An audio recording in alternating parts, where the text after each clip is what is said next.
But before all that, I'm taking a walk in the grounds of Barony Castle near Peebles. Just over 20 years ago, in 1996, a man called Keith Burns was doing the same. Hi Keith, how are you? Oh, hi Dougie. Nice to see you. And you? Should we have a wee wander along? Yeah, right. Keith was here for a conference, but he ended up stumbling across something truly amazing. I walked into this clearing and saw this pit. Almost fell into the pit because it was completely full of undergrowth. And I saw a shape that looked like the Mull of Galloway.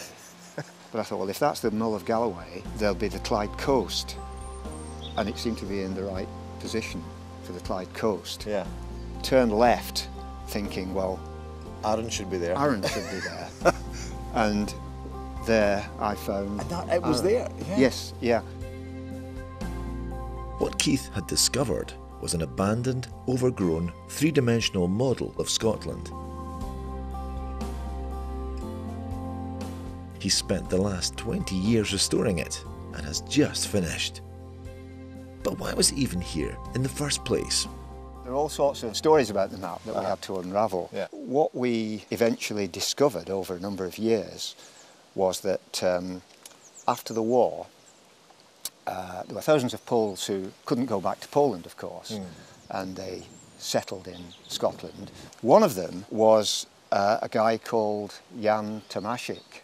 And Tomaszek married a local girl from the borders, and eventually he bought a hotel in Edinburgh, and then he bought Barony Castle. The story goes that Tomaszek wanted to build a model as a thank you to Scotland's people for their hospitality to the Poles after the war. Between 1974 and 79, a group of cartography students from Krakow University began working on the Great Polish Map of Scotland. But the project was never finished. The hotel changed ownership, the map was forgotten, and nature reclaimed the land. The damage was mostly root growth and frost weathering. There was an awful lot of rubble. We had to clear about 250 tonnes of loose rubble. The restoration work has been done mainly by volunteers, particularly the resculpting of the topography where it needed major repair. So we started in about 2014, and it's taken us probably 4 times longer than I had originally estimated. We've poured about 80,000 litres of new concrete and mortar since we started. Yeah. So it's been a long job. We've taken the map to a point well beyond the point at which the original construction was abandoned.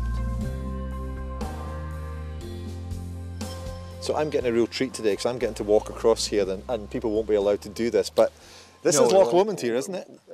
Yes, this is Loch Lomond. Here's Loch Lomond. So Ben Lomond there. We'll head for Glencoe then, yeah? Let's do it. I tell you what, it's easier to get across Scotland than I thought. I've wandered many places in Scotland. It's never been quite as easy as this.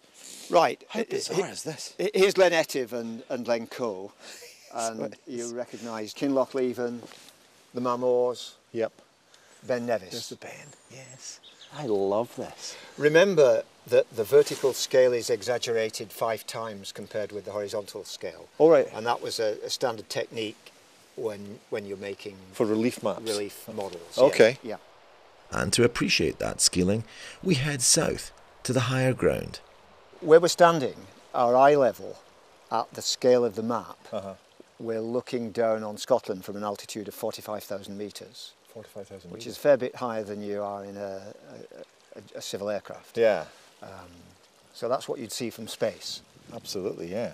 It is amazing as well that you've put in all this work, because that's nearly 20 years since you actually... Since the original discovery. Yeah. The purpose of the map now is to act as a reminder to the new generations of young Scots and Poles that there's an awful lot of linkage between Scotland and Poland that goes back much further than the Second World War. So it's a very important piece of history. And this is unique as well. I mean, this is a unique This is map. this is globally unique. There is no other three-dimensional terrain relief model of a complete nation anywhere in the world. Keith, I'm so glad that from 20 years ago, when you first discovered the Mull of Galloway in the corner, that you've actually gone through with this and restored this glorious, amazing thing.